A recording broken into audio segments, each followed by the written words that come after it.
I would say the Philippines had already, several experiences of people having crossed over from civil society to government. And therefore, my experience was within an environment of we have to plan this, we have to have our agenda, we have to know that the cabinet is a political arena, we have to know that organized citizens are our main source of mandate. And so you had these principles that already, were in the discussion environment when I crossed over. And you also had now the expectation born of former crossovers experiences that you also had to learn the technical know-how, of the arena you were going in. This was not just an advocacy agenda. You had to know how government worked.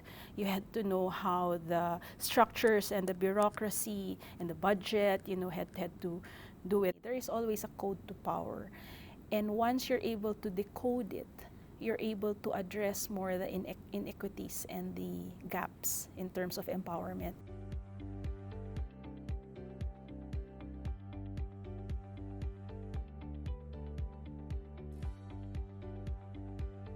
The strategies that we were looking at were how do you open up this process, this national budget process, to the citizens and civil society. One of the best elements of a budget is when it is participatory in nature and as much as possible grassroots. So we tried to open up the budget process to civil society.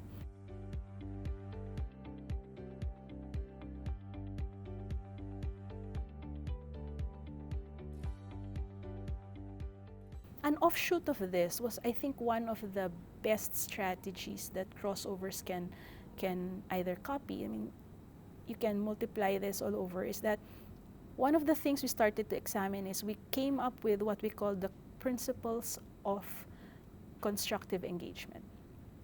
And it simply meant what are the guides that both government and civil society can study, examine, live by, if they live by, in terms of how do you engage with each other, especially around the national budget, because it's a language of power. It is the give and take of the capacity to make decisions. How do you find spaces, guides, ideas that would open up normally closed areas and processes to more people?